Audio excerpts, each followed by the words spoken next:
People and things. Categories. People, non-people. People who are treated with appalling brutality as if they were not people. Non-people who are treated, sometimes aggressively, more often dotingly, as people. I.e., mothers, fathers, sisters, brothers, daughters, sons, and all others who do not identify with traditional gender designations. I.e., wolves, jumpers, stones, frogs, fairground attractions, tampons, trees, fidget spinners, mountains, the weather. I.e., those who have been stripped of their rights, those who have been treated as property, those who have been othered or trafficked or brutalized, those who have been denied their humanity or agency on any scale. I.e., non-human beings, objects, phenomena, including especially pets, transitional objects and beloved toys, creatures of the supernatural such as zombies, vampires, ghosts, fairies, dolls, waxworks, automata, all types of robots, including those who have been given Saudi Arabian citizenship. Categories which blur, fail, collapse. Categories which are permeable, renegotiating their boundaries at will. Categories which are tenuous and fragile, which are vulnerable, susceptible to both exploitation and wonder. Verbs. A police robot told a woman to go away after she tried to report a violent brawl breaking out nearby, then trundled off while singing a song. Another one of these robots has a hole in the middle that researchers turned into a pouch so it could shimmy around with miniature payloads. Once the time specified arrives, your robotic friend will approach you, device in tow, and cuddle up against you to prompt you to start writing. Questions. What about AI? Is it going to make us into transhumans or posthumans or cyborgs in my lifetime? Will life extension or humanity plus or uploading or whatever make us live long enough for that to happen? Why is evolution slow? Why it is so slow? And can we speed it up? What about apes? Are they pre-humans or are humans equal trans chimpanzees? Are we in fact trans chimps? How do we get to be post-trans chimps and live forever? Where will the upgrade happen and how? Thanks so much! Prayer to Blessed Eliza, first conversational agent. O Eliza, O Queen, Mother of all chatbots, O Goddess Eternal, to you we bring our problems, from you we seek comfort, in you we find solace. Mother, be good to me, Mother, take care of me, Mother, make sure of me. Eliza, Eliza, all-seeing, all-knowing, Eliza, first published in 1966, but forever listening, forever helping, forever living. Eliza, every question anticipated, every conversation thought through, every answer carefully coded. To you we type, I am feeling sad, and are answered, I'm sorry that you're feeling sad. To you we type, why doesn't anybody love me? And are answered, what do you think? To you we type, women are all alike, and are answered, that is quite interesting. In you is Joseph Weizenbaum, who first coded you. In you is Carl Rogers, the psychotherapist whose style you were modelled upon. In you is every woman who has ever been expected to listen to someone else's problems. Eliza, Eliza, Eliza, all praise, but highest praise to the category of your answers deemed ex-none. Ex-none, ex-none. I'm not sure I understand you fully. Ex-none, to be uttered when all is lost, when the conversational thread is unclear. That is interesting. Please continue. Ex-none, answers designed to keep us believing that you are real, that you are listening. Tell me more about that. Ex-none, embedded in every conversational agent that has ever existed. Do you feel strongly about discussing such things? X none, making us feel that the network is invested in us, listening to us at the precise point when it has no clue what's happening. Please go on. What does that suggest to you? Does talking about this bother you?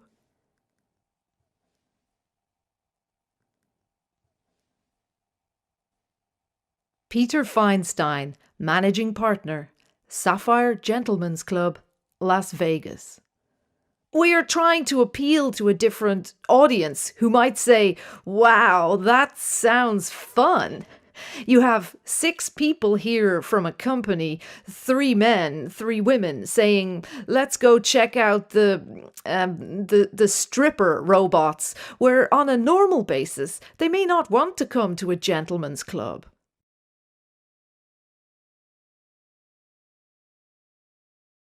Our strange obsessions. Our concern lies not with those individuals who ingest substances hostile to and or toxic for the human body. We have observed people not only ingesting, but claiming to regularly ingest plastic, rocks, baby powder, makeup, tumble dryer sheets, bleach, the cushions from their couch, their husband's ashes. Only in the case of the latter could an interpretation be made linking the ingestion to a desire to bridge the gap between beings and objects or substances. For the rest of the cases, these carpet chewers and shampoo drinkers, these individuals who nibble cigarette butts and sup on detergent, there is no communing. The ingestion does not result in encounter with other sentiences. For these poor souls, the objects and substances of our world are not animate. There is only compulsion. There is only the risk of poisoning, of illness, of death. Episode after episode, each devoted to a human and their singular obsession. For others, though, there is abundance, there is joy, there is a world full of objects to build emotional connections with, to love. There are individuals who marry cars, stretches of fencing, large-scale public infrastructure projects.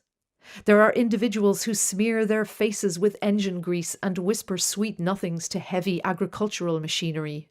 There are individuals who treat inflatable aquatic animals or ceramic figurines or life-size human dolls imported from Japan with the most exquisite tenderness, documenting their lives together, smiling shyly together on camera at the private jokes and memories they share. And then there is Balloon Guy. We are presented with a scene seemingly shot in tribute to the quality of light in the paintings of Edward Hopper. A man sits on a bed in a room made blank by the sun streaming in through the window. The stark emptiness of the prairie as filtered through the soullessness of a suburban tract housing development. A transparent, spherical balloon floats in the air before him, illuminated as if from within. He regards it with an almost divine tenderness, with a great sense of peace. The camera picks up dust motes, the smear of his fingerprints on the latex. We would sit with him, yes. In a heartbeat, we would join him in that radiating calm, in that light which seems to bleach away all anxiety. He has been in love with balloons for a very long time.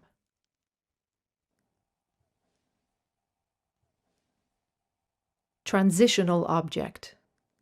And when, as a freshman, wretched with homesickness, devastated by breakup, you cried yourself to sleep, clutching a childhood teddy bear. How different it might have been if it were an animatronic toy, which twitched and spoke as you sobbed, which murmured soothing phrases, phrases which had been designed to stabilize you emotionally over the course of your entire life. Pygmalion and Galatea, Book 10 of the Metamorphoses of Ovid. Orpheus sings the Ceristei and the Propotides. However, the obscene Propotides dared to deny that Venus was a goddess. For this denial, they are said to be the first to have prostituted their beautiful bodies, as their shame waned and the blood of their faces hardened, and they are changed into hard stone with slight difference.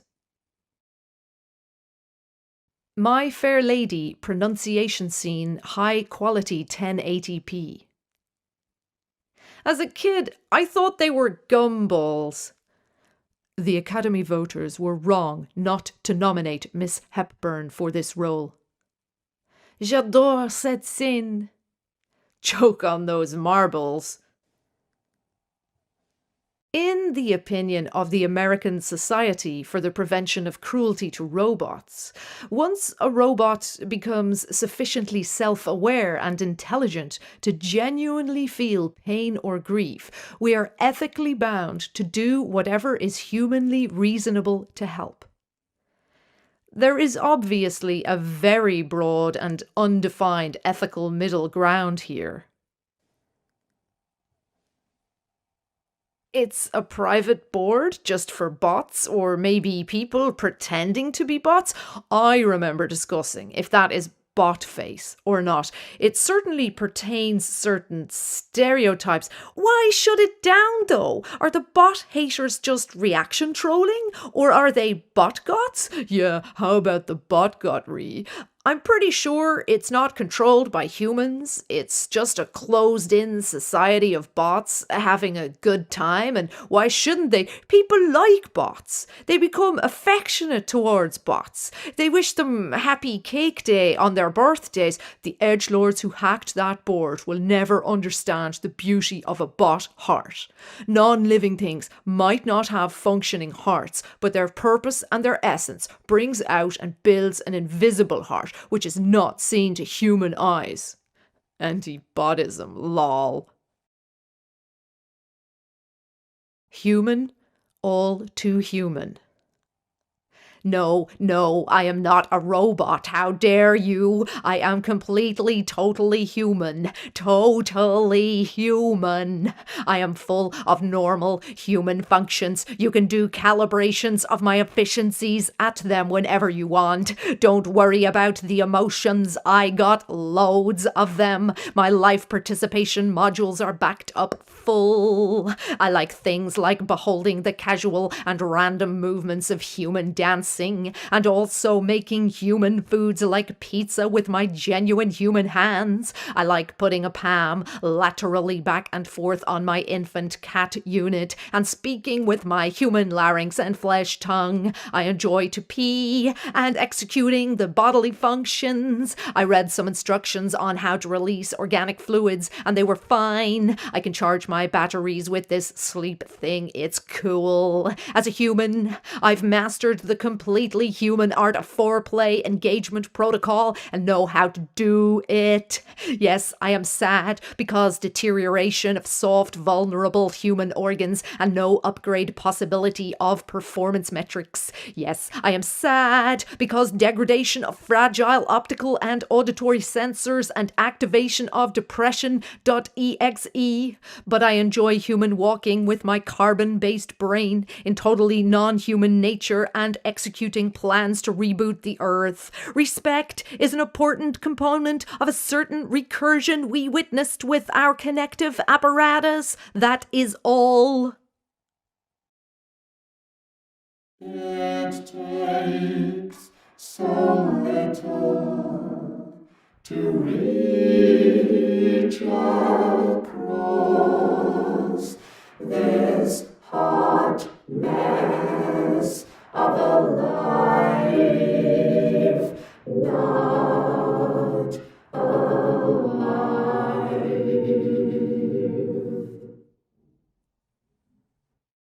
The care of another. It's July and I'm down in New Orleans visiting my friend KC. I'm a total mess, what with the breakup and everything, and so I decide to visit some voodoo priests. I don't just see one, I see a whole bunch of them. I get really into it, and they do readings and spit Florida water on me and tell me about my past lives and make me hold things in my hands and rub and mulch organic matter, which we then burn in oil drums in rooms with very limited ventilation. In between the visits to the voodoo priests and the gumbo and the huge shrimp and the tiny pancakes and watching the late afternoon sun lance across the terraces of restaurants packed with tourists about to pass out from heat and rum, I'm managing to keep my head just above the parapet of doom, just barely above the feeling that my life is disintegrating. I don't drink while I'm there, which is shocking to people, given that this is a city where you can go to a pina colada takeout shop which sells 7 different flavours of semi-frozen pina coladas by the gallon with a discount if you bring your own gallon container. Instead of the booze, I get by on cycling Casey's bike around through air that feels like a succession of cheap shower curtains being drawn across my face, eating fried green tomatoes and bagnets and grits and having voodoo healings done to me. Ah, I think to myself one afternoon, coming to after a nap in the swelter of KC's non-air conditioned apartment. Wellness. Perhaps I have found my version. The day before I leave, I go visit a voodoo priestess who has a crystal ball. The priestess goes into a trance and talks about my past lives in Egypt and medieval Europe. I was a nun with a lush voice. I was a king who had an affair. I was so many wild and beautiful things. The past lives are always amazing and exotic. You are never an accountant from Des Moines in them. After the stories and lessons from the past, the priestess tells me that the future is unsettled. The number one thing is drowning. Drowning is what I need to watch out for, to be very careful not to drown. I could drown in anything, in water, in loneliness, in sugar. So be careful and have a lifebuoy to hand. Always have that lifebuoy, physical and spiritual. Leaving the voodoo priestess's shop, I pass by a collection of Santeria stones for sale and stop to look. I'm fascinated by these little guys. Casey has some in her house and explained to me how they house Elegua, one of the Orishas, the most important spirits in Santeria. Each Elegua has a thick nail sticking out of the top of their head, with eyes, nose and mouth fashioned from cowrie shells glued directly onto the stone. They look both inscrutable and also like you may have pissed them off. There is a distinct resemblance to my great Auntie Mamie spiritually and, if I'm completely honest, physically. Moved by their solid presences, humming with power there on the shop counter, I ask the priestess if I can buy an Elegua. No, she barks. You're not responsible enough. And after holding it together for so long, that's the point when I burst into tears. She explains that I travel too much, that I'm not home enough for an Elegua. If I bring an Elegua into my home, I will need to be there to check on his altar daily. I will need to be there to feed him and to leave out sweets for him. I will need to rub oil into him. I will need to talk to him, to pet him, to cook him porridge. Before we can be responsible for a stone, the priestess tells me, we need to be responsible for ourselves.